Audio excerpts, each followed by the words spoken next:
এমন একটি দোয়া আছে যে দোয়াটি প্রতিদিন 100 বার পাঠ করলে ওই ব্যক্তির জন্য জান্নাতে একটি খেজুর গাছ রোপণ করা হবে।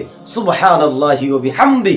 ভাই আমার, এমন একটি দোয়া আছে, এমন একটি বাক্য আছে, এমন একটি আমল রয়েছে যে বাক্যটি, যে আমলটি যদি প্রতিদিন 100 বার পাঠ করতে পারে ওই ব্যক্তির জন্য জান্নাতে একটি খেজুর গাছ রোপণ করা হবে। তিরমিজি শরীফের হাদিস।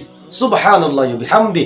ভাই আমার, আমরা কত সময় কত দিকে নষ্ট করি, খেল তামাশায়, চা দোকানে, দোকানপাটে, রাস্তাঘাটে, খেলাধুলে কত সময় আমরা নষ্ট করছি, কত সময় বেহুদা নষ্ট করছি। ভাই আমার, এমন একটি বাক্য আছে, এমন একটি দোয়া আছে 100 বার পাঠ করলে 5 মিনিটও লাগবে না।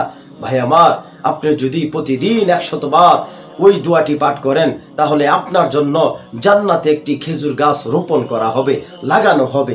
সুবহানাল্লাহ, সুবহানাল্লাহ। ভাই আমার, ওই দোয়াটি, ওই বাক্যটি কি জানেন? ওই জানেন বাক্যটি কি জানেননি ভাই আমার? দেখেন, খেয়াল করে শুনেন। ওই বাক্যটি হচ্ছে সুবহানাল্লাহিল আযীম ওয়া বিহামদি। আমি আবারও বলছি, সুবহানাল্লাহিল আযীম ওয়া বিহামদি, সুবহানাল্লাহিল আযীম ওয়া বিহামদি। এই বাক্যটি, এই দোয়াটি কেউ যদি প্রতিদিন 100 বার পাঠ করে আল্লাহ তাআলা ওই ব্যক্তির জন্য জান্নাতে একটি গাছ, জান্নাতে একটি খেজুর গাছ রোপণ করে দেন। সুবহানাল্লাহি ওয়া বিহামদি। দোয়াটি হচ্ছে কি ভাই?